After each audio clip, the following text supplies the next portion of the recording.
Anas Ibn Nadar was one of the Sahaba, the companion of the Rasulullah, who could not take part in the campaign of Badr.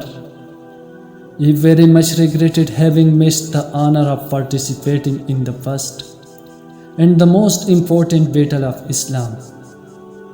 He wished for a chance to make up for missing Badr. He did not have to wait long.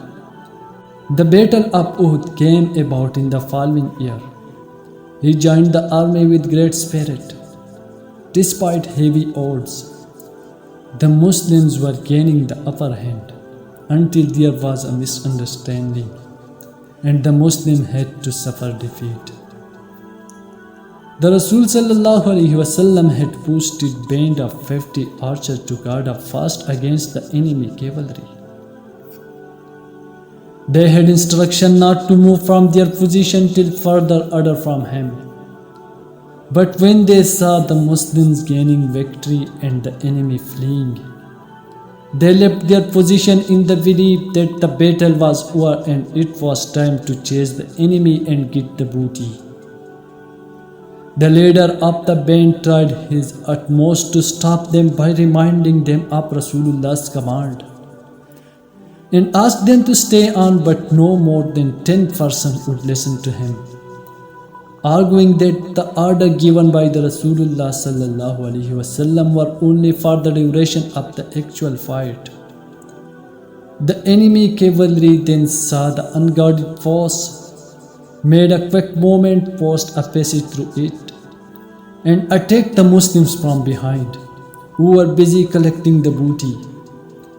It was in this state of affair that Anas radiallahu anhu saw Sa'd ibn Mu'adh radiallahu ta'ala anhu passing in front of him. He asked him, "O Sa'd, where are you going?" "By Allah, I smell the fragrance of Jannah coming from Mount Uhud." Saying this, he threw himself into the very thick of the enemy and fought to the end.